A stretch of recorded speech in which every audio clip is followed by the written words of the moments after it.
యేసు ప్రభు అనగా వాక్యం.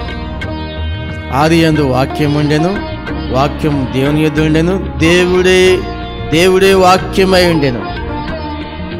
ఆ వాక్యమే కృపా సత్య సంపూర్ణుడిగా మన మధ్యలో నివాసము చేసెను.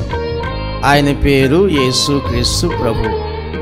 ఈ వాక్యాన్ని రోజు తినాలి, దేవుని వాక్యాన్ని రోజు తినాలి. ఇది ఆత్మీయాహారం. శరీరానికి ఉండే ఆహారం వేరు, అది పాడైపోతూ ఉంటుంది. రోజు ఏ రోజుకి ఆ రోజు పాడైతుంది. కానీ ఈ ఆధ్యాత్మికమైన ఆహారము ఎప్పటికీ పాడుగానిది, అది ఎప్పటికీ నిలిచుంటుంది. దేవుని వాక్యం ఎప్పటికీ నిలిచుంటుంది. ఆయన వాక్యాన్ని మనం భుజించాలి, ఆ వాక్యాన్ని మనం నెమరు వేసుకోవాలి. ఆ వాక్యం ప్రకారం వాక్యంలో ఉన్న బలాన్ని పొంది ఆ బలము చేత ఈ లోకంలో ఉండే యుగదేవతని జయించాలి.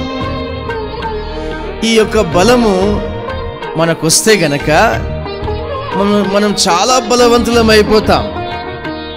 ప్రజలకు అర్థం కాని పరిస్థితి ఏంటంటే, నేను ఏమి జయించలేకపోతున్నా నా జీవితంలో అని కుమిలిపోతూ బాధపడుతుంటారు. ఎందుకు? వారికి ఏం అర్థం కావట్లేదు. ఎందుకు అంత బలహీనులు? దేవుడిచ్చే ఆహారం తింటలేదు.